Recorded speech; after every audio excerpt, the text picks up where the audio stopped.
I move that a little bit. How's the light? Is that it? Okay. Yeah. So, a very warm welcome to everybody. You've already had one, but a warm welcome from me as well, and thanks for having me here. It's really a privilege and an honour to be here and to have the chance to share Dhamma in such a beautiful space. And I think the whole space really conduces to moving inward and quietening, settling down. So that's what we're going to do for the first half hour or so. We'll do a little meditation. And how many people here have not meditated before? Is there anyone who hasn't? Okay. It won't be anything that you have to sort of attain or achieve or get right or anything like that, so don't worry. But for everyone else, I'll start with a little bit of guidance, and then we'll have a bit of silence towards the end, so you get a taste of both. And so if you'd like to close your eyes, how's the sound, first of all? Can you all hear me okay? Because my voice is probably going to drop when we do the med. Is that okay?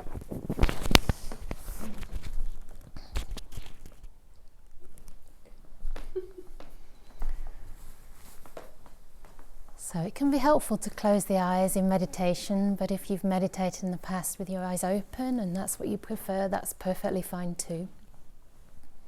But we're just trying to limit the amount of stimulation that comes in through any of the senses, so that we can start to connect with a felt sense of our body and an experience of what's happening inside our own mind, inside our heart.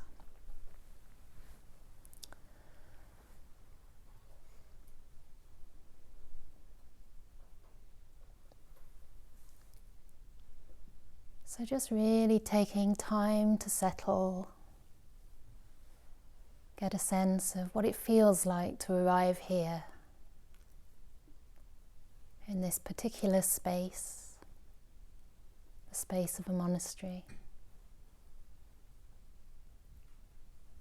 and with the people that we're sitting together with. Everyone's here for the same reason, all of us supporting each other in our practice. So just allow yourself to relax into that knowledge that you're safe, that you can put down all your responsibilities and burdens of the day.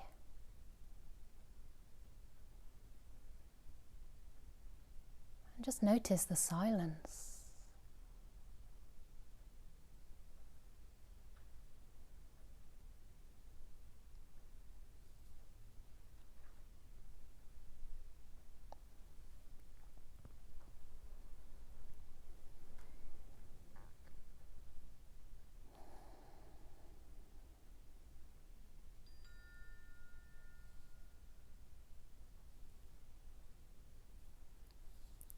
If it helps you to arrive, you may like to take 3 slightly deeper breaths and notice the feeling of relaxation on the out-breath.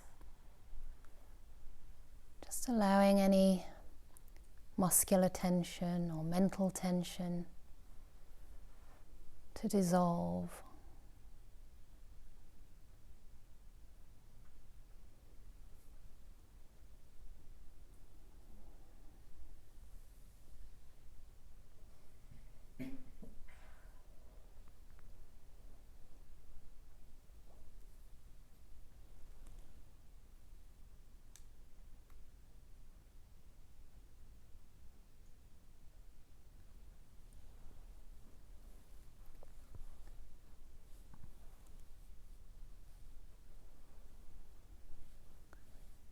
So in the first few moments, really take time to check in with your body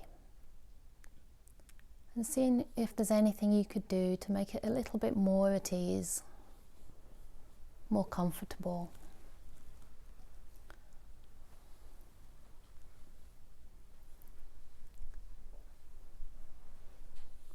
Maybe adjusting your posture or the position of your limbs. Perhaps straightening your back. You might notice that you have some clothing which is a little tight or restrictive. So So just check in with your body and allow your body to give you the feedback.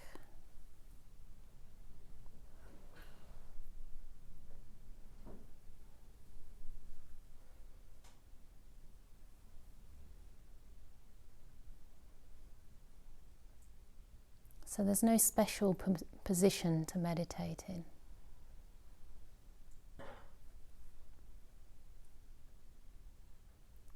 So whatever suits you. And if you need to move at any time, that's fine. Just do so with awareness and out of compassion.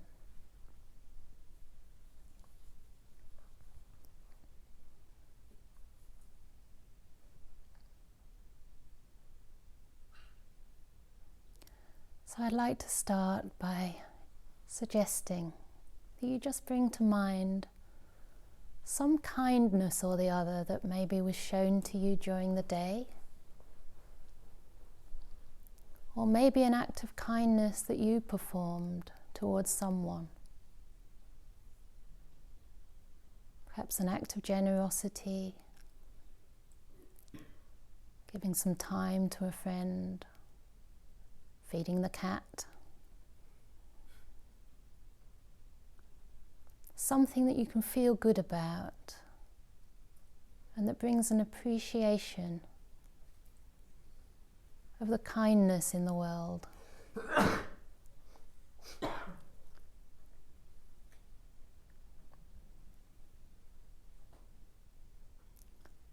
Sometimes it's unusual to recollect our own good actions, but the Buddha praised this and encourages us to bring this to mind and allow that to gladden your heart.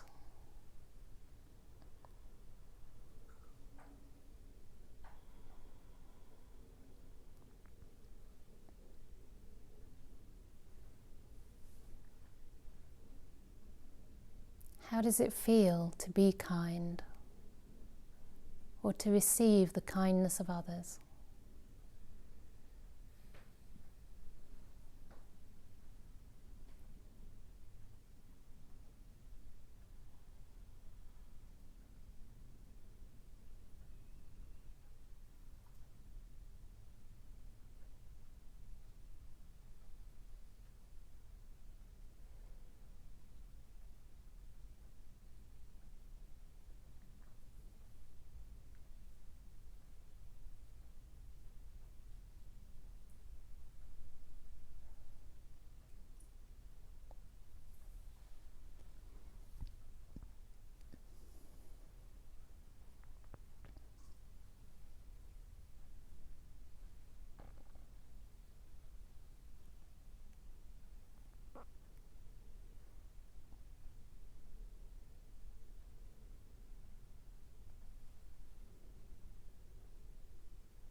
So to bring ourselves more deeply into the present moment, you may wish to put your attention at the top of the head.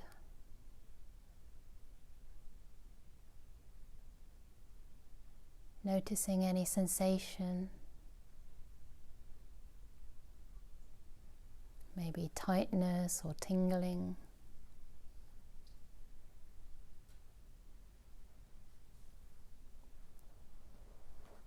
Maybe tension, maybe nothing particularly noticeable.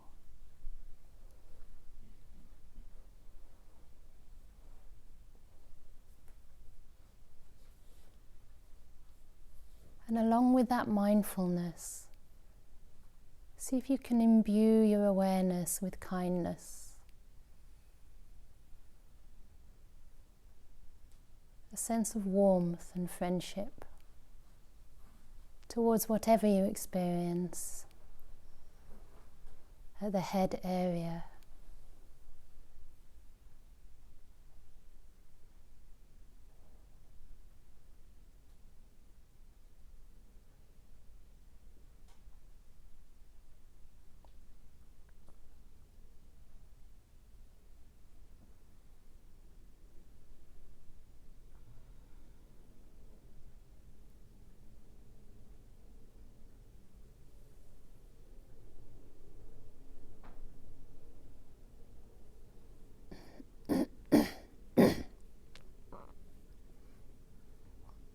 And in your own time, allow this mindfulness imbued with warmth and kindness to gently spread across the face area, down to the neck, to the shoulders, like warm liquid.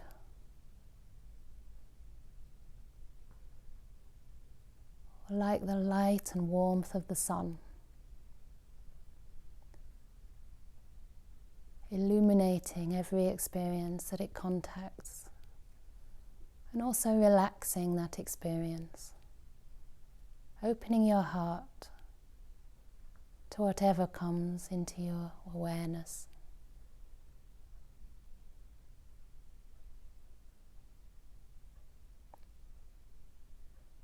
And trusting your intuition to know where that mindfulness needs to go.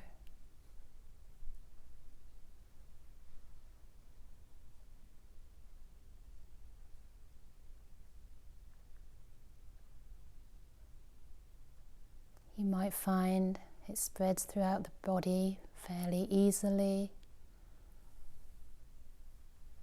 and you notice sensations throughout the body. Or you may find some areas where you don't feel much, or perhaps areas where there's more tension, tightness. See if you can give those places a little bit more attention, more care. And notice the effect of mindfulness and kindness to soften and relax the body and the mind.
So we're coming close to the end of the meditation.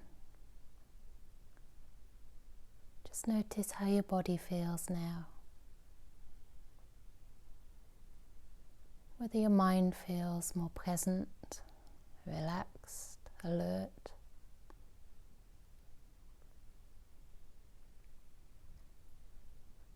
And if so, just reflect on the causes. What happened? What kind of attention helped the body and the mind to relax?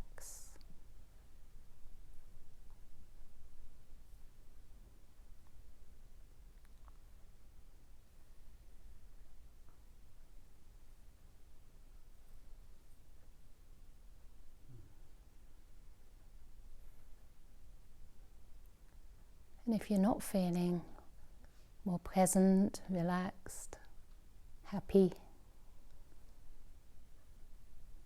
ask yourself why. Not to judge the process, but just to understand how we can use our minds in ways that help to release suffering and incline the mind to peace.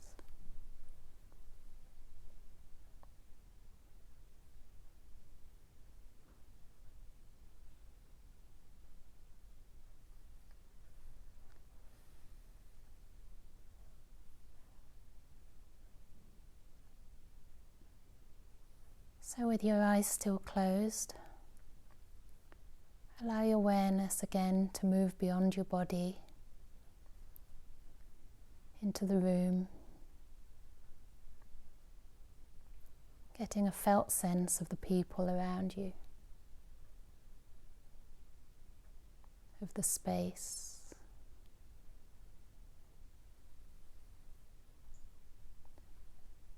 And gently wishing everybody well. May all beings here tonight share the benefits of my practice. May they all be happy and well. May they all be safe and free from danger.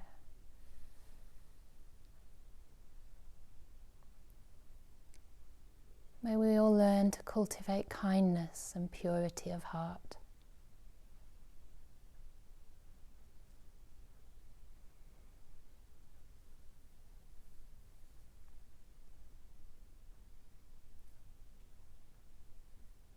So I'll ring the bell 3 times, and at the end of the last ring, we can gently open our eyes.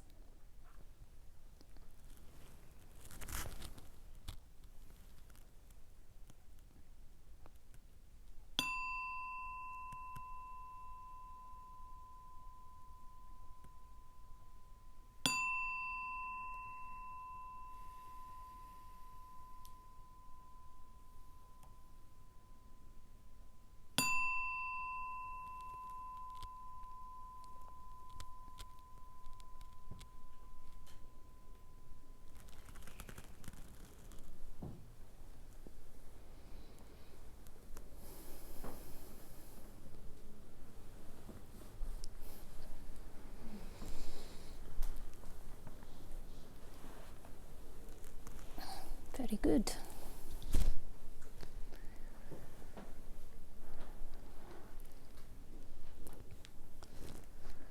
So please have a stretch if you need to. You don't have to, you can carry on meditating if you wish.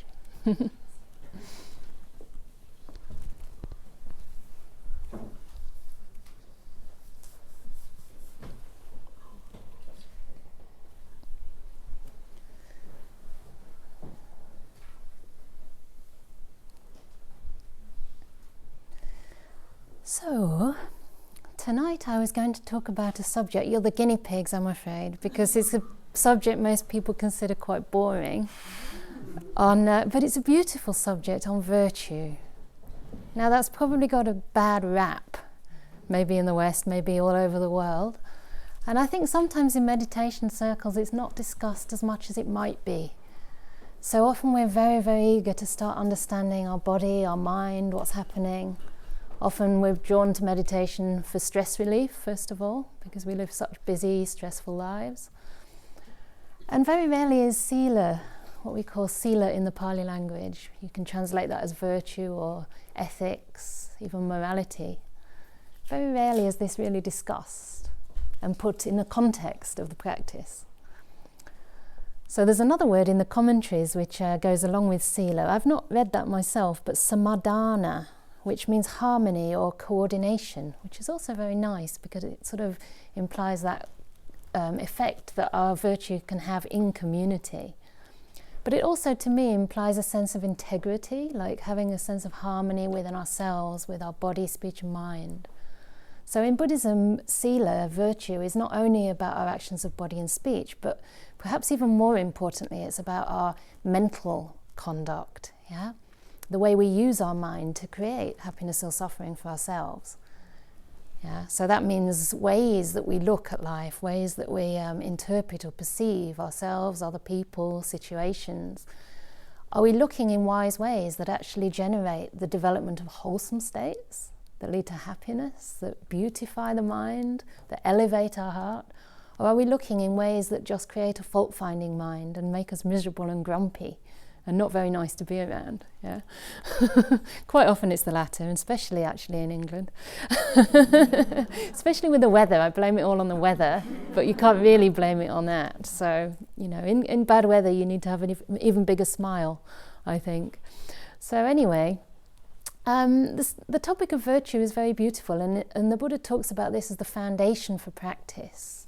So it kind of goes hand in hand with mindfulness, with wisdom, with stillness. You know, sometimes we have to have a bit of wisdom to see how we can improve our conduct, right? We have to have some insight into how we're harming or hurting others, to have the motivation to come out of that behavior and to, you know, refine ourselves a little bit.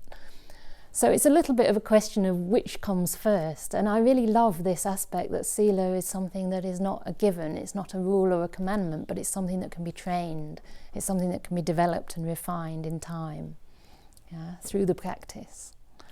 And that's how I came to it, actually, because I started with meditation and I went on in one of the very strict Goenka courses where you basically can't do anything immoral for those 10 days. You can't even speak to somebody.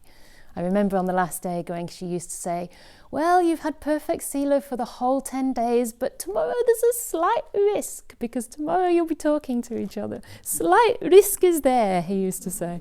And of course it was more difficult to observe, you know, purity of speech than probably purity of most of the other ethical conducts. But anyway, I'm getting ahead of myself. But in a nutshell, the Buddha said that the teaching of the Buddhas is to refrain from doing harm, refrain from evil or bad action, and to do good actions to purify the mind. Yeah? This is the teaching of all the Buddhas. So to abstain from actions that harm or hurt ourselves or others, but on the positive side, to actually perform actions which promote the welfare and happiness of others, yeah? Which lead to their protection, protect them from harm and danger. So sila is not only something around abstaining, you know, you can't do this, you can't do that. It can also be very, very creative and really good fun. As Ayya Suchita was saying just in the tea time now, it was very beautiful because really what she was talking about was ways of looking at life that generate these wholesome qualities and generate happiness for those around us. You know, quite rightly she was saying if you've made certain decisions in your life, you know, you either, if you're not happy in those, then either make a change or just decide to enjoy it, decide to see the good. You know, you had children, so now enjoy giving them love, enjoy taking them to school every day, making them food every day. They all eat something different, but you know, never mind, blend it up, they won't notice. So really enjoy it and put all your love into it, you know. And this is the way we meditate too. Yeah? We have to really give all our love to every moment because this is the only one we have. In a way, this moment is our child, you know. Each breath is like born from our chest.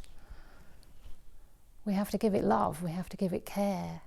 So this whole movement of compassion and care runs throughout the teachings, and it starts with our conduct. In a way, that's an expression of what we've understood on the cushion. And it can be quite upsetting for me personally sometimes. I get a bit, I don't know, you could call it judgmental or just a bit, what's the word? I suppose surprised and confused that a person can be a very good meditator, but that doesn't necessarily translate into taking care and being selfless and thinking about others once they get up off the seat. You know, you can easily slip back into your old habits and patterns, and that's the challenge, I think. It can cause a lot of damage and harm to people's faith when that happens. Even in the retreat I just sat, we were all meditating for a month at Forest Refuge in Massachusetts, and it was lovely. We had great teachers, we had beautiful crisp white snow in the forest. It came down like powder and then it turned crisp. And I was like, wow, in England it just goes to this mushy, mucky slush within about a day. But here everything was white and sparkly and really beautiful.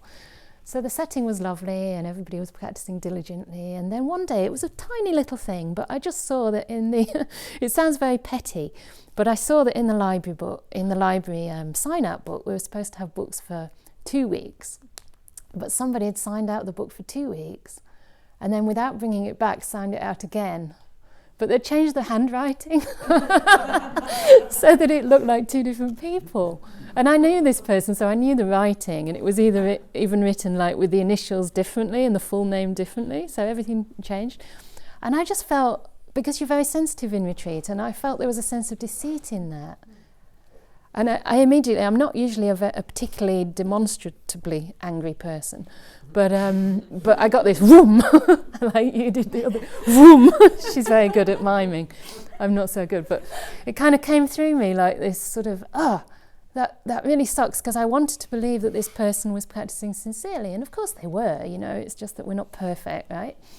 But then I kind of contacted that feeling in my body and something underneath the anger, and I just realised it was a sense of disappointment and sadness, which is already a lot softer than that kind of, people shouldn't do this. I wanted that book, actually, I wanted that book.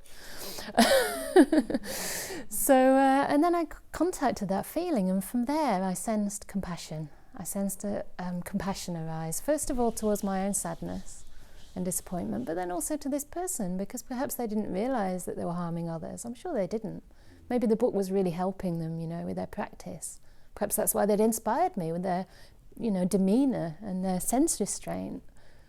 Perhaps that was the gift they were giving. They weren't perfect in every aspect. So, it's just learning to contact our feelings and respond in a different way. And that's why I always like to start this meditation by bringing that presence of mind to our experience, and the body's a really convenient place to start, right? Because we can't deny we have this physical lump. But also imbuing that awareness with a sense of kindness, as though mindfulness were a medium through which your compassion can actually flow onto certain areas and onto your whole experience. So the Buddha talks about compassion as the best motivation really to starting the practice, and particularly in the Majjhima Nikaya, in the Candā Sutta, which is Majjhima Nikaya 51, for anyone who wishes. I'll do a little. That's the flog of the evening, okay, until the Dana talk. So this is the book, and it's very lovely because in here there were 4 kinds of people practicing, and the Buddha asked somebody called Pesa, who I think was an elephant trainer. It's all set in ancient India, so it's one way that you can actually tell that these suttas are quite authentic, because sometimes he talks about the geography and the place that he was in, and that changes, over time. So he talks to this person and he says, I think it was Pesa, what kind of person pleases your mind? One kind of person tortures and torments themselves and others. Another kind tortures and torments themselves, but not others. The next one tortures and torments others, but not themselves. And the last one, of course, tortures and torments neither. And of course, what would the answer be? Neither, right? And the nice bit was that he said, the last kind of person delights my mind because all beings recoil from pain and desire happiness. And I just think that's such a beautiful reason for practicing virtue. All beings desire happiness and recoil from pain. That's basically what we're looking for, isn't it? Unconditional happiness. which doesn't depend on everything going just to plan, or even that other people will treat us kindly or sign the books back in, you know. It's a kind of happiness that's above and beyond that. And we're all looking for it in our own ways. Most of them are deluded ways, because we don't quite yet know where our happiness lies, but we're starting to learn, you know, we're starting to learn about ourselves and what leads to happiness, what leads to suffering. And I think it's interesting, because we all think we know that we shouldn't hurt or harm ourselves or others, but a lot of the time, I can speak from my own experience, we're very good at not hurting and harming others, at least superficially. But we don't mind staying on the computer for hours and hours into the late night, you know, really tiring out our poor old brains and harming ourselves. And this was what the Buddha did call one of the extremes. You know, he said any kind of practice that, I mean, it's often translated as mortification, but it actually means any kind of practice that fatigues the body and the mind is to be avoided, because it's not the way to happiness. Yeah. Equally, any kind of indulgence in the senses, indulgence in good food, in physical touch, in even beautiful sights, sound, smells. It's not necessarily unwholesome, but indulgence in that is not going to lead you to complete happiness. Yeah, you're still very much dependent, and that's one of the problems. You know, the more we do it, sometimes the more we need to, right? You went on one cruise last year around, I don't know, the Channel Isles, but this year you have to go to the Bahamas. So, you know, things stop having that same hit. But the Buddha said that sila gives you a very pure kind of happiness, practicing virtue. And it's what he called a blameless bliss. Yeah? It's the bliss of non-regret, non-remorse. And it's something that we don't really notice, which is why I wanted to start the meditation just by reflecting on anything that you've done that you may think of as a kind action. If you don't want to do that, think of something someone else did that felt kind or generous, or, you know, they didn't really need to do it. Because there's a certain happiness in that. And even in the fact that you haven't harmed somebody, you know, that gives you a sense of self-respect and confidence. Yeah? One way you can tell that an action is virtuous is because it's motivated by compassion, by loving kindness, by non-greed, non-ill will, by a sense of harmlessness, non-violence. Yeah? If you're coming from that kind of place, then that's a very good measure that your speech, your bodily actions, even your mental actions will be helpful, will be conducive to the good and benefit of others, not harming others. Yeah? So there's a way we can tell, and I think for me, when I started to practice in meditation, it was really fascinating to see that any time my mind moved towards something negative, or the thought of maybe not harming another, but even just going to a party or listening to music or dreaming about the cake that was in Kathmandu for sure, that they'd just cooked that morning and I was going to eat after the retreat. You know, any time that happened, it was usually because there was some kind of discontent inside. I was already suffering before I needed to think about substituting that suffering for sensual pleasure. Yeah. There was a very interesting experiment. I think it was a talk I saw on TEDx or something. And they had a video and an actress behind, I think it was a cafe. They had this actress at the till. And she'd been told to give people the wrong change, like a lot of wrong change. So people were coming with, say, a $5 or $10 note, it was in America, and they were buying cake or coffee or whatever it was. And she was giving them the change for a $50 note. And they had the camera on this to see what people would do.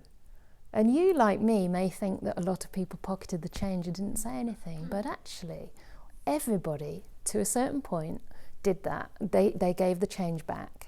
They didn't pocket it, they gave the change back. They said, I'm sorry, but I think you've given me too much here. And afterwards, the person doing the experiment asked them why, and they said, well, you know, she's maybe got kids, she's got a family to feed, we didn't, you know, that might have come out of her own purse, and we didn't want her to be in trouble or even lose her job. So we just gave it back because it's the right thing to do. And we didn't feel right about that. But then somewhere along the way in this experiment, it changed. And it was the same actress, but she started to be a little bit less attentive and happy and smiley and pleasant with the customers. So in the first instance, she was on her mobile phone and the customer was standing there and just kind of waiting. And she was just, blah, blah, blah, blah, blah, blah, blah, sort of, completely ignoring the guy who was waiting for his coffee and cake. And we all want coffee and cake, quick. So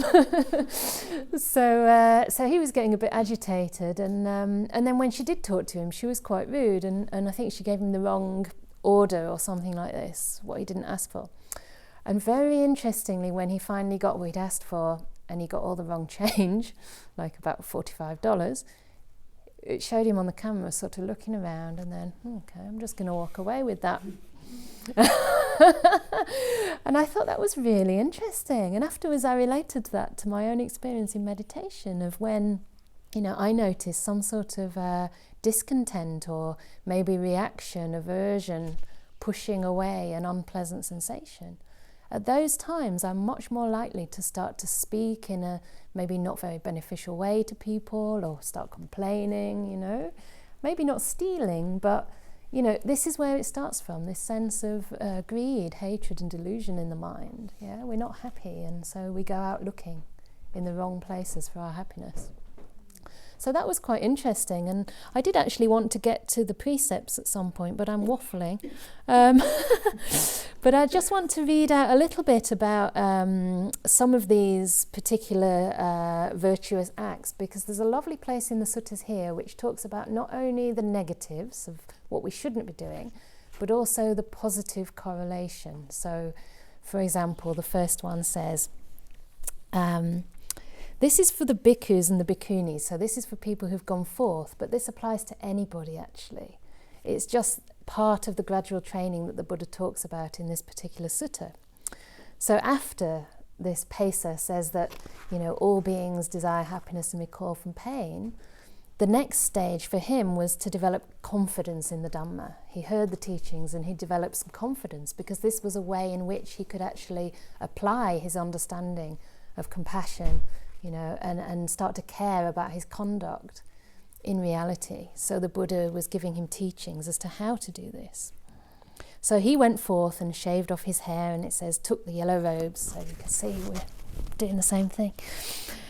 And then it says, having gone forth and possessing the bhikkhu or the bhikkhuni's training and way of life, one abandons the killing of living beings, abstains from the killing of living beings. Yeah, so we all know that this is wrong. And usually the Buddha talks about this one first because it's the grossest form of misconduct, if you like. It's the biggest breakage of sila, to actually intentionally take life. And you also have more potential with living beings to make good karma by caring and protecting them. Yeah. And then it says the opposite. It says, with rod and weapon laid aside, conscientious, merciful, one abides compassionate to all living beings. So this is so beautiful, and there's so much scope there to really take care of people. Yeah? Not just to refrain from doing something that would hurt them, but actually to do positive things. And they don't have to be big things. I think Mother Teresa said, we're not asked to do great things. We're just asked to do small things with great love. And I think that's so beautiful. Yeah. And the whole purpose really of the monastic life is to live a life of harmlessness. The Buddha said, a renunciant, a samana, is known by one who is harmless, and one who causes harm is not a samana, is not a true renunciant. Yeah? So one of the beautiful gifts that we give to others by, developing compassion is the gift of safety. People feel they can trust us. Often people might look at us a bit strange as monastics. They may think, I'm not sure why they're dressed like that, why they're wearing those kind of robes, Did something go wrong in their life? My mum for a long time I could see her moving towards me and wanting to stroke my beautiful hair, but it wasn't there, and she was like, oh, and I could say, oh. And it was really a bit heartbreaking. But, even if people respect us or not, and sometimes they do, sometimes there's a lot of respect and appreciation for what we do as monastics. Very rarely are people afraid. And I always feel really grateful for the history, really, of all those who've gone before us, for the good practicing Buddhists and the monks and nuns, for having kept this alive, because very rarely will people respond with fear. And what a gift that is, to be able to give fearlessness to others, even to animals. Yeah. Even animals are not afraid around us because we're trained to really take care of the smallest creature. You know, it can be very tempting to just squish a mosquito or an ant. But I've lived with ants in India, actually. I had a huge amount of ants in Gujarat in my little squat toilet once, and in the whole shower, because the whole shower was a wet area. And there was no way sometimes that I could have a shower without wetting these ants. So sometimes I just had to leave the water afterwards, and I figured out actually how long they could swim for. So I could have my shower and then kind of remove them from the water before they'd be okay. They could swim for ages because they were really big. But they became my friends. And I remember telling one of the Dhamma servers at the end that there were these ants in the toilet and they'd become my friends. And she sort of said, oh, we'll better go and clean it. I'm really sorry. And I said, please don't, you know, because they're part of the bathroom now. I really like them. Yeah. So sometimes, you know, it's helpful to anthropomorphize little creatures as well. And just to see that they too want to protect their life, and they also recoil from pain and danger and any threat to that. Yeah. If you see birds, people always think birds are very cute, but just have a really good look. They're absolutely terrified, you know, they're always looking around them before they take anything. Their little heads move so fast, you know, always on the lookout for something that's going to eat them up. I had this really sad experience actually in Burma with a spider, because there was a huge spider on my wall, and I really like spiders, but it was about that big, and it was on my wall for a while. And then one day, no, maybe it wasn't quite that big, but its body was sort of that big, and one day it had a white bit here, and it just looked really freaky. And I remember thinking, no, I think it's been on the wall long enough, because it just looked strange. So I got a broom and sort of knocked it down to the floor. And then I saw the white part come away from the spider and the spider run. And then I realised the white part was an egg. And that spider was in the corner of my room for a whole week, grieving over this egg. And I realised, you know, I tried to put the egg back and, you know, not to touch it, but it basically rejected it after that. And for a whole week it was in the corner, just hunched up. And I thought, either it's dead or it's grieving. But it was grieving, you know, and after a week it came out again. And since then I've never touched these things when they're on my wall, because they know where to go and they know how to avoid you, you know. So we can really take care of these small things and not think they're too insignificant to bother about. Yeah. Oh, Sachinta, sorry to keep mentioning you, but she told a very nice story earlier on about the kangaroos in Australia, because the monasteries there are huge and we've got lots of bush, and there's all these kangaroos that come there, probably because it's a bit greener than other parts of the bush. And they're so unafraid of people. They just, you can walk right past them, even when they have their little joeys and the joeys come out. They get a bit more protective, but they still go very, very close to people. But Ayya Sachinta, as you've seen, is a very gentle and harmless being. And I think she's cultivated a lot of metta. And she said the kangaroos actually used to follow her. And isn't that just so lovely? They never did that to me. They didn't follow me except when I had a bowl of food. Then they would be like looking in my bowl. But I just think that's so lovely because they feel really trusting and really safe. So that's what we offer to all beings by cultivating loving kindness in our hearts. Yeah. And then the next one is about, I've gone on to my time. The next one is about abandoning the taking of what is not given. And here it doesn't say a lot more than that, other than expecting only what is not only what is given. So not only do we not take what's not given, we don't even expect to get more than we actually receive. Yeah, and this is very great training as a monastic, because if we expect there to be a big chocolate cake at lunchtime, there isn't going to be one, and that's a lot of suffering. But if we don't expect anything, then whatever's there looks just wonderful and delightful, and it's been made with love. So the opposite of this taking is, of course, giving. And Bhikkhu Bodhi describes this really beautifully. He said it's the seed and foundation. Giving, generosity, is the seed and foundation of the Buddhist practice and of all spiritual practice. And one of the reasons is because it connects us to the whole movement of the path. The whole movement is a movement of giving, letting go, giving away, giving up. Yeah? And again, in meditation, this is what we attempt to do. We're not sitting down to get something, to attain things, to say, hey, you know, I got this flashing light in front of me and I saw scenes of the nature and, you know, I'm so peaceful now and you really should try it. That usually doesn't work as a way to convince people to meditate. But what people do get attracted to is, you know, the beauty that we cultivate in our heart and how giving we become and how selfless.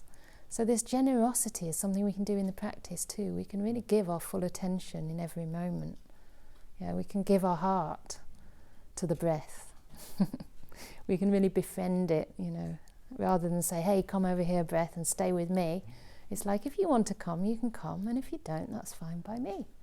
And then the breath really likes you and it wants to stay. You know, so we give. Sometimes, you know, you feel like your mind's totally unsettled, but I like to think that I'm just giving my time anyway for the sake of the Buddha, because he taught, you know, because he gave us the Dhamma. So I'll just give an hour of my time or 5 minutes of my time to just meditate, you know, just to show up. Yeah, so we can give many things. We don't have to be rich, and as monastics we don't have much to give. The Buddha did say that the highest giving is to be able to give the gift of Dhamma, yeah, to be able to help and inspire others on the path.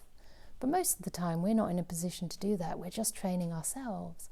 But we can give our energy, we can give our time, we can listen, you know, give wise counsel if that's what's needed.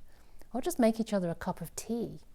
You know, since I got here, Irina's been doing this. She's been noticing all the little places where I may have forgotten something, or, you know, forgotten to get myself a drink, or left my robe in the wrong room.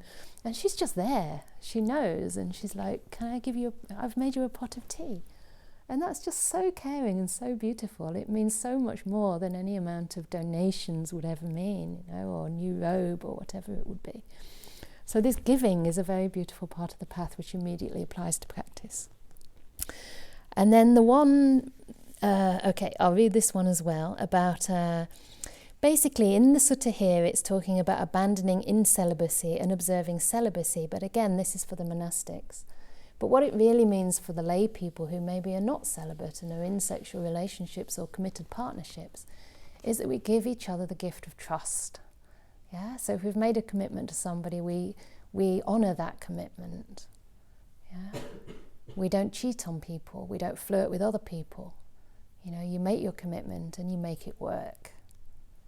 Yeah. Of course you can't be perfect, but you can always ask for forgiveness. And my teacher, Ajahn Brahm, with a big heart, he always says, whenever anybody asks for forgiveness, please, please give it, no matter what they've done.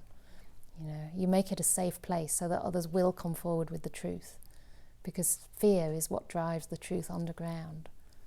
You know, when we're afraid, then we can't be honest. We try to sort of, you know, deceive and bend the truth, keep things hidden from each other. So by remaining committed to one person, it can be a wonderful spiritual practice. I can't really speak from experience, that's true, because I've been a nun for a long time and also celibate for even longer.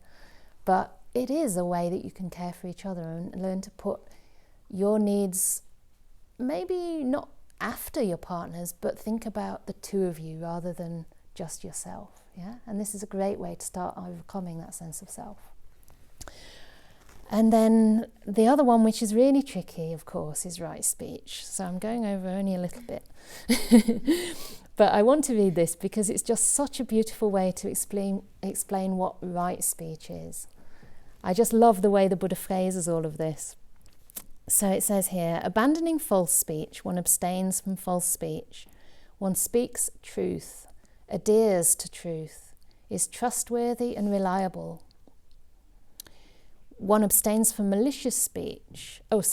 One who is no deceiver of the world. Yeah. Abandoning malicious speech, one abstains from malicious speech. Does not repeat elsewhere what he's heard here in order to divide those people from these. Nor does one repeat to these people what they've heard there in order to divide these people from those. I think we're all familiar with the gossip, right? And the sort of, let's have a little bitch about somebody. Thus, one is one who reunites those who are divided, a promoter of friendship, who enjoys concord, rejoices in concord, and delights in concord, a speaker of words that promote concord. Isn't that lovely? So again, that's about harmony, you know, this samadhana, And it's so important in any community to really develop a harmonious atmosphere for practice, a place where people feel respected, trusted, safe. They feel that their good qualities are seen and encouraged rather than all their faults pointed out all the time. Yeah. And so the Buddha even says when giving feedback, we can give feedback to each other, but it should be gentle, with a heart of metta, at the right time, and about what's beneficial. Yeah. And also it should be true, it should be correct. You should have your facts straight before you start to admonish anybody. So we speak directly to each other rather than backbite and gossip about each other to others. Sometimes that's so tempting, especially if we don't know what to do about it or if we're feeling quite upset about something. But I think there's a big difference in speaking about another person just for the sake of offloading and speaking about somebody because you're genuinely concerned and you genuinely want to understand them better and learn how to approach them, to give them some valuable feedback, not just feedback because it will make you feel better to give it. Yeah. Sometimes it's too easy to say I'm giving it for their sake, but actually you're giving it because you're irritated. So it's so important again to check in with our motivation all the time. So then it says, abandoning harsh speech, one abstains from harsh speech. Speak such words that are gentle, pleasing to the ear and lovable, as go to the heart, are courteous, desired by many and agreeable to many. Yeah? Yeah, I think we've done the gossip one. So right speech is something where we have a great potential to create happiness for others. Yeah, we can always give a gift of speech, and we're not always very good at that. Sometimes we can praise others, but others don't receive the praise too easily. And I've found that it's also equally important to learn how to receive praise. Because sometimes people want to give, they want to say, I see this quality in you. And if you say, oh, no, that's like a rejection of their gift. So if we can learn to say yes, oh, thank you, I really appreciate you telling me that. That means a lot. That's much nicer. Then there's this energy flow where you feel you can give and receive, and you can actually promote each other's goodness, right? Because you're not just doing it to feel good about yourself, although that's important, but you're doing that to be empowered to be of benefit to others as well. Yeah. So we have to learn how to cultivate the wholesome qualities, and the sila begins by undermining the really strong hindrances to meditation: sensory desire, ill will, doubt, sleepiness, drowsiness, and confusion. Yeah, I've missed one out. Restlessness and remorse. Yeah. So one of the first benefits of living a life of virtue is that you don't have a lot of remorse. When you don't have a lot of remorse, what's there to be restless about? You don't have to sit there and worry. You feel confident about what you're doing in your life, about the goodness of your heart. So when you sit down to meditate, the Buddha says, it's natural that you develop joy. You don't have to make a volition, may I develop joy in my meditation. He says, for one without remorse and regret, it's natural that joy arises. And equally, if joy is not arising in your meditation, you can ask yourself, was there something up with my conduct today? Have I been a bit mean or stingy? Have I not done enough good service or enough giving? Maybe I should have gone to volunteer at Empty Cloud Monastery. But don't worry, there's always another opportunity coming soon. Yeah. So just have a look at your conduct. And the Buddha said there are things you can do. You can reflect upon your conduct. You can say, okay, I've done good today. I've made myself a shelter from anguish, are the words in the suttas. I've done good, I've not done harm. I'm living my life well. I'm on the right path, and just bring that up. Because sometimes we assume that it's normal, but it's not normal. You could be doing anything else this evening, but you're here, and that's a really wonderful thing. Yeah. So from joy, he says, you don't have to make any special effort. You don't even have to decide. May piti arise. Piti is the kind of bliss or rapture, a very gentle and beautiful feeling that can arise in the meditation when your mind really starts to latch on to the object of meditation. So in meditation on the breath, for example, there's this sustained interest in the breath, and you feel so happy just to stay with it, and the mind and the body start to really settle and calm and feel very blissful and peaceful. It's a peaceful kind of happiness, yeah? And from there, the Buddha says, you don't need to make any effort or any volition. May my body and mind become tranquil, because it's natural that if you feel this kind of happiness, the body just starts to calm and settle. Yeah. And quite often, again, you know, we can't really fully relax because there's something amiss in our life. We know, you know, maybe I am going to get a fine if I've taken the library book out for too long from a public library. You know, or I forgot to feed the cat. So you can't settle quite as easily, you know. And then from tranquility, we get a really deep inner happiness that's the proximate cause for deep stillness of the mind. Yeah, and even at this stage, when there's a lot of happiness in the mind and you're almost getting really, really still and really, really getting into your samadhi, your object of meditation, and the mind and the object of becoming one, even at that stage, some people have this sense of, I don't deserve it coming up, you know, or feeling like, yeah, guilty about something in the past, or even just not fully being able to surrender to the object of meditation because their heart doesn't feel like a good enough place to surrender to. Yeah? So we can't underestimate the power of this sila to guide the practice, to strengthen it, and to create this beautiful foundation for meditation. You know, you can create a small foundation if you want to, just a few bricks or whatever, and start to build. And some people do that, you know, and that's okay if they want to. But, you know, the building gets very, very high, very, very quickly sometimes, but it's not very stable and doesn't last long. It certainly doesn't withstand earthquakes, you know, of the hindrances. But if you build a huge, strong foundation, which is very broad and wide, and then you build a building which is more like a pyramid, yeah? So you make the successive bricks also very, very strong, you know, the sense restraint, how we use our mind, yeah? The confidence in the Buddha's teachings, yeah? All the foundations for practice, strong. Then it takes a lot longer, but it's a lot wider, stronger. It can have the potential to go higher, and it will withstand all those earthquakes, you know, especially the temptations of, you know, the sensory desire, yeah, and the fires of ill will.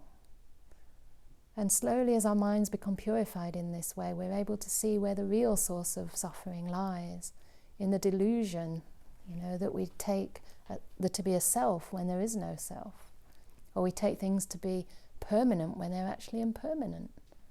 And we take things that are actually causing us suffering to be happiness. Yeah. So our whole understanding of where happiness comes from and how to get it changes. Yeah. And the happiness is no longer limited to ourselves, but spreads to all beings. The Buddha taught out of compassion for the good and benefit of all beings. He didn't keep it in. You know, he spent the rest of his life after enlightenment just trying to help others to come to the same practice and to realize what he realized. So each of us have a chance to do that. So keep on cultivating the sila. Yeah, any little action helps. And don't worry about the mistakes because this is a training. You know, it's much better to just forgive yourself and move on than to, you know, be filled with remorse. Just learn that didn't work. Let me see why. What happened? What was the cause? Yeah, and make changes. So this is my slightly longer than expected offering for the evening, but we'll still have a little bit of time for question and answers if you want to. So thank you very much.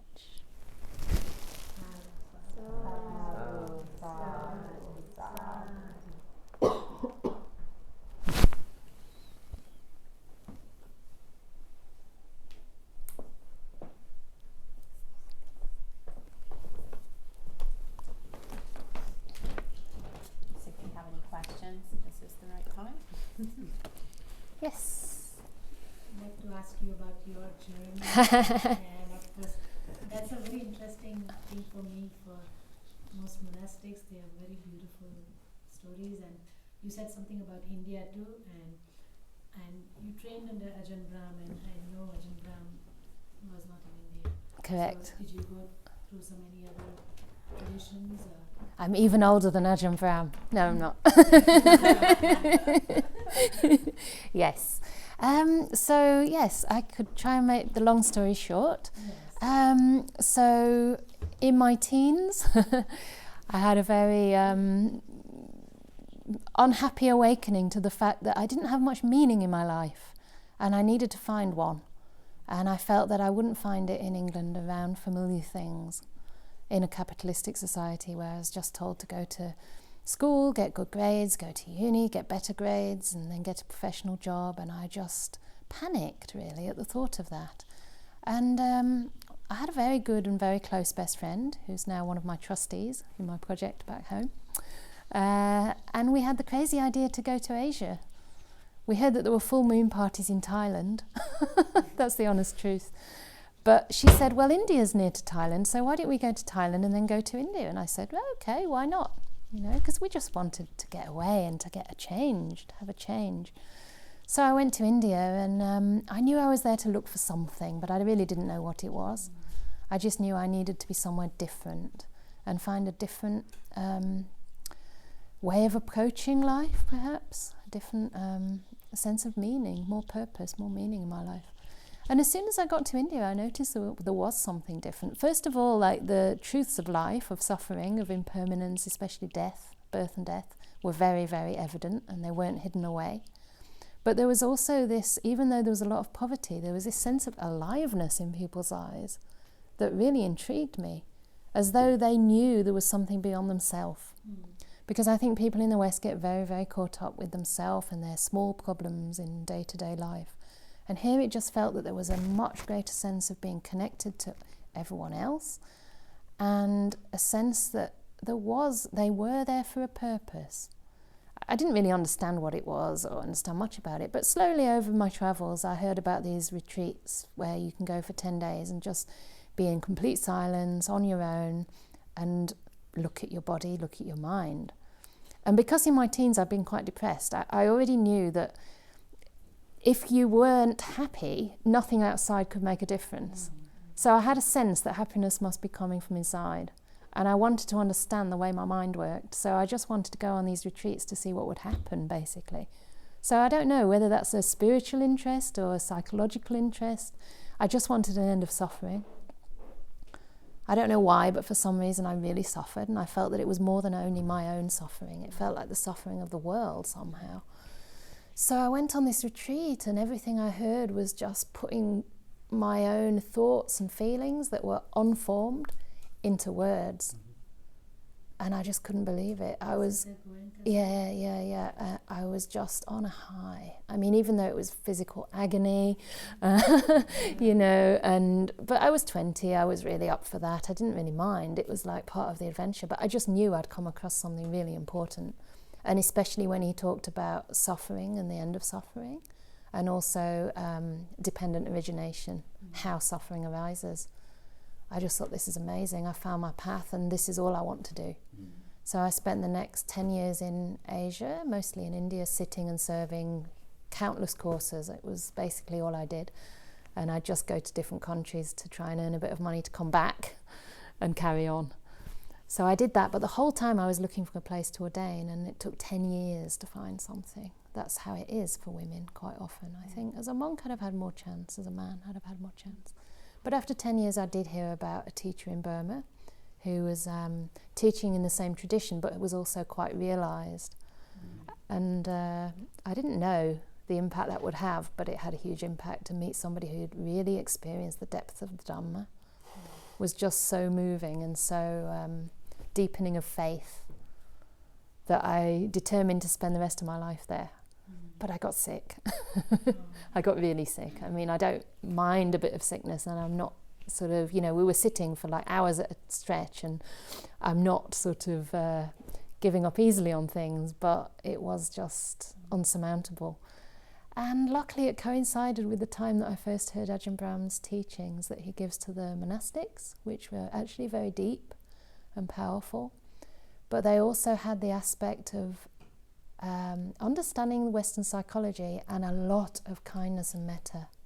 And I guess I'd come to the point in my practice where I realised I needed that. I needed a lot more gentleness and softness and kindness. And they just spoke to my heart. It was some kind of karmic connection because I knew he's my teacher. Even though I didn't know who he was, where he lived or anything, I decided to go and find him. So I wrote a couple of letters which were ignored, but it didn't bother me. I still went, and I did actually meet him a few months later, so that's 10 years ago. Yeah. In Burma or Ajahn? Ajahn Brahm, yeah. I left Burma and I met him in Germany the first time. Yeah. And he knew I was there to meet him as a teacher. And I feel even from then he was sort of taking me under his wing. Not quite, but by the second time we met, he said, come to Perth and we'll take it from there. So I knew I was When was that? there. 2011, and I went to Perth in 2012. And since then we've been, been quite closely connected. So very fortunate. So when you were in India, you were in Gujarat, you say? I was also in Gujarat, in What Dhamma part of Sindhu. India? I was in Bada, Kutch. But I was all over India. I was in Nasi, I was in the Himalayas. I was all over.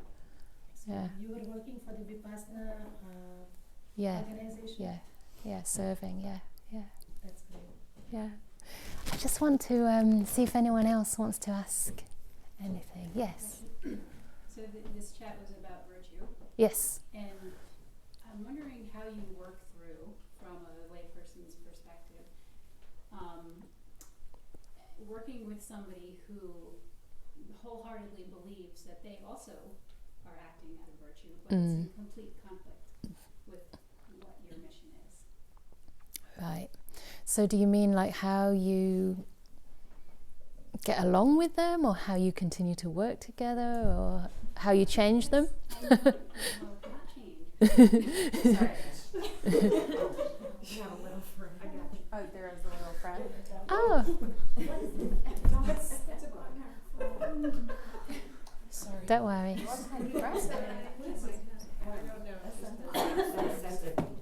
Centipede.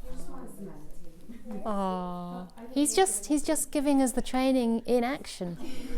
We talked about this. How big is he? Where is he?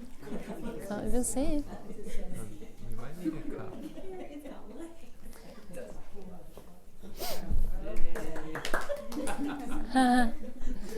Yeah.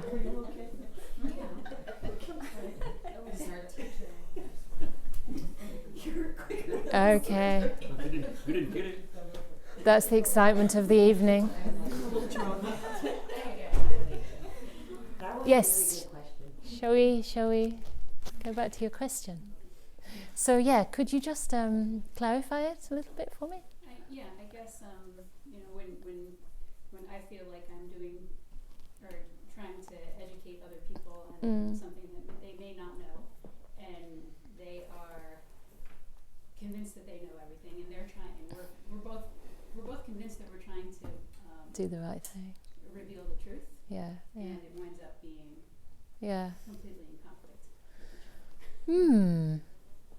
That's tricky. I mean, it's really hard to answer that unless, without knowing the precise relationship. But I think it doesn't help to keep on trying to work out the conflict, because the thing is, your truth is your truth and theirs is theirs. And in a way, you can only live your own truth. You have to really check in with your motivation and do what feels right to you.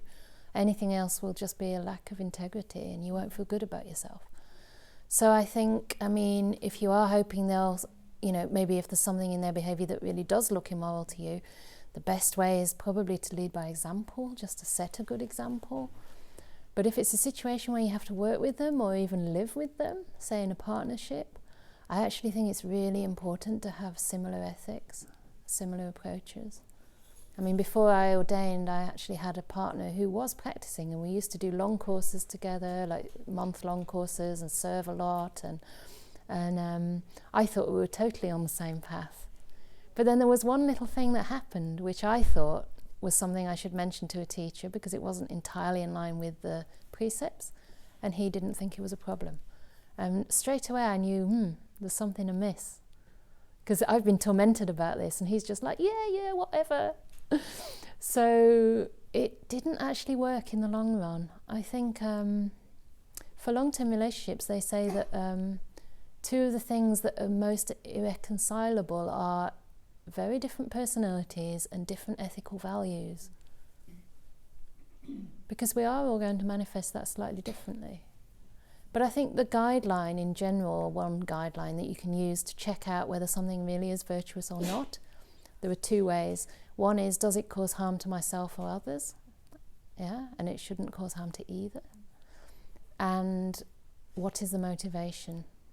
Is it motivated by greed, hate and delusion? Or is it motivated by kindness, compassion, letting go? generosity. And that you have to know for yourself. Yeah. Yeah.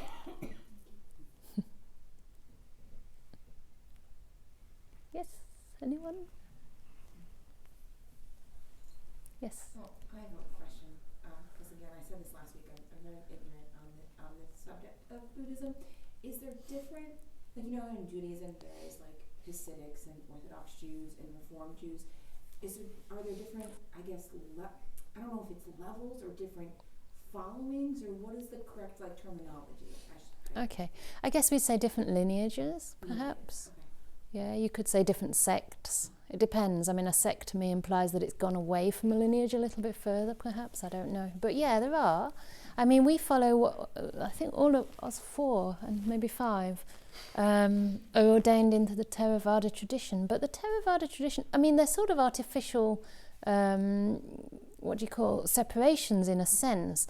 I prefer to call it early Buddhism because I'm trying to go back to the earliest texts and to the Buddha's words. But even the way that I read these teachings will be influenced by the way my teachers have talked about them and the way that I personally understand and live them. But I think in general, people who do practice a sutta-based, referring to these texts as sutta-based practice, will have a similar understanding of the Dhamma. Yeah, but even there's a lot of debate and discussion. So, because the Buddha's path isn't so much a religion or a faith-based teaching, I think there is, by nature, a lot of scope for investigation and exploration and probably differences of opinion, because we don't really have to say this is the way it is. We're encouraged to always keep looking. So I guess part of the reason why they're so different is because people are still looking.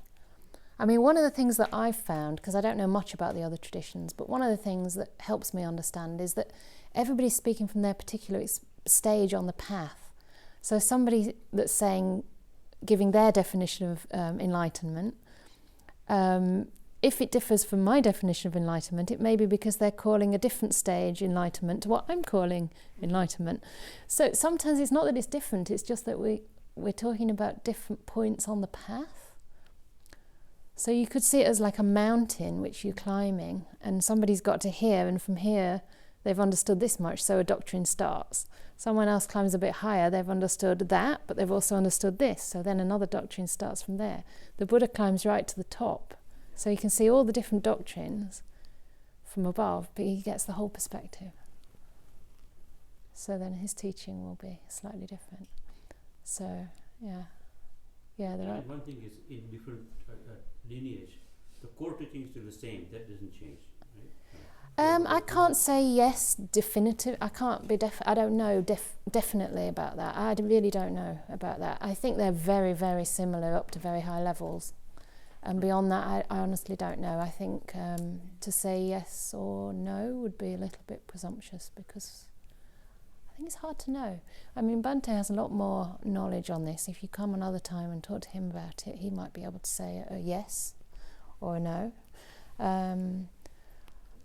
I just know that I trust in these teachings, and that the teachings that I've practiced so far align with the Buddha's teaching, and that the teachers who I have full confidence in as being realized beings have an understanding which aligns with the Buddha's teaching. And it has helped them come out of suffering. I can see that they don't suffer, and it's helping me. So that gives me a lot of confidence. So I just say try something if you feel inclined towards it. Sometimes it could be like past life inclinations. Maybe you've practiced a certain way before and that just resonates. It just speaks to you in ways that others don't, So I think it's important to find the teachings and perhaps teachers who you resonate with and who you have a lot of confidence in, and check them out to see if their sila is up to scratch. Always check them out, because that's a good indication of whether they've really developed wisdom.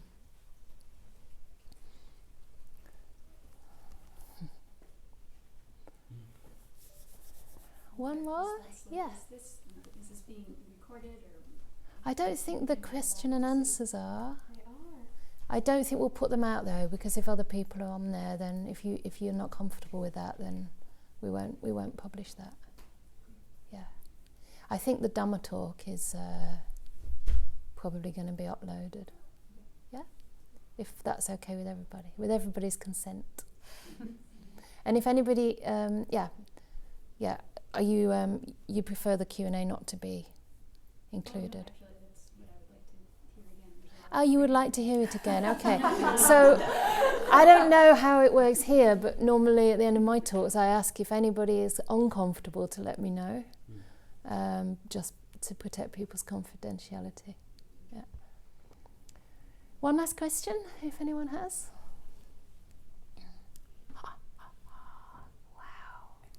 Oh, okay. Oh, two. Okay, we'll go with the gentleman first. So, talking about kindness and compassion. Yes. How would you react if you're showing this kindness, but you're not getting any reaction back, and you feel a sort of disappointment, and maybe sadness that the reaction isn't what you expected? I mean, clearly that indicates some amount of hope that you will have some sort of beneficial effect from that compassion. And we can't always rely on the other person to show us that.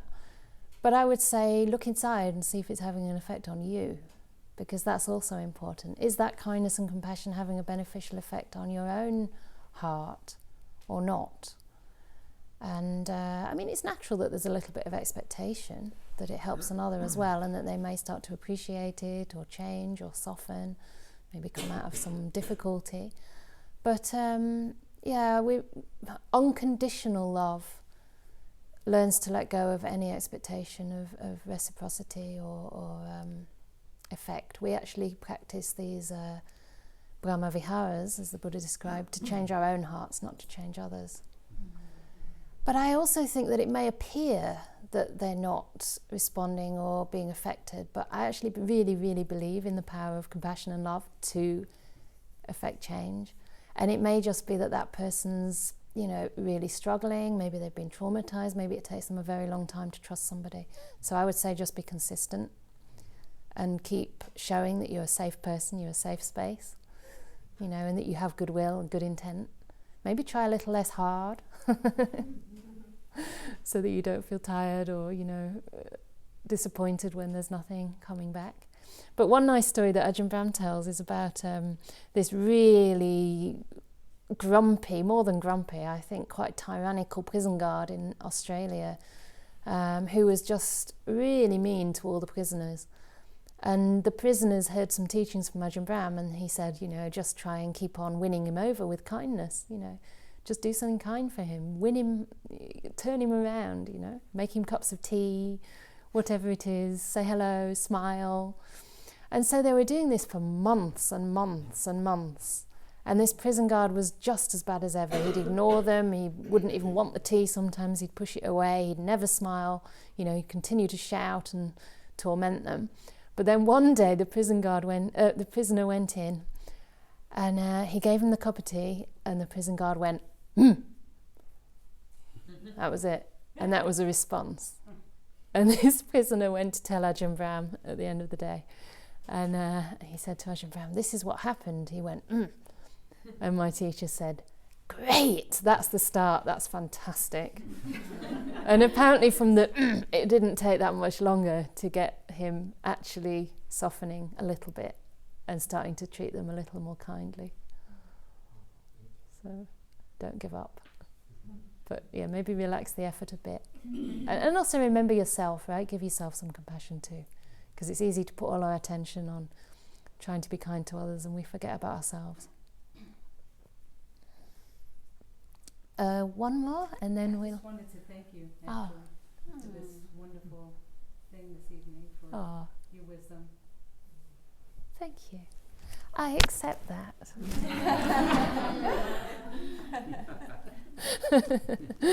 Thank you very much. You're all very well timed. It's amazing. Gosh, 9:00. Beautiful. Thank you. Sadhu, sadhu, sadhu.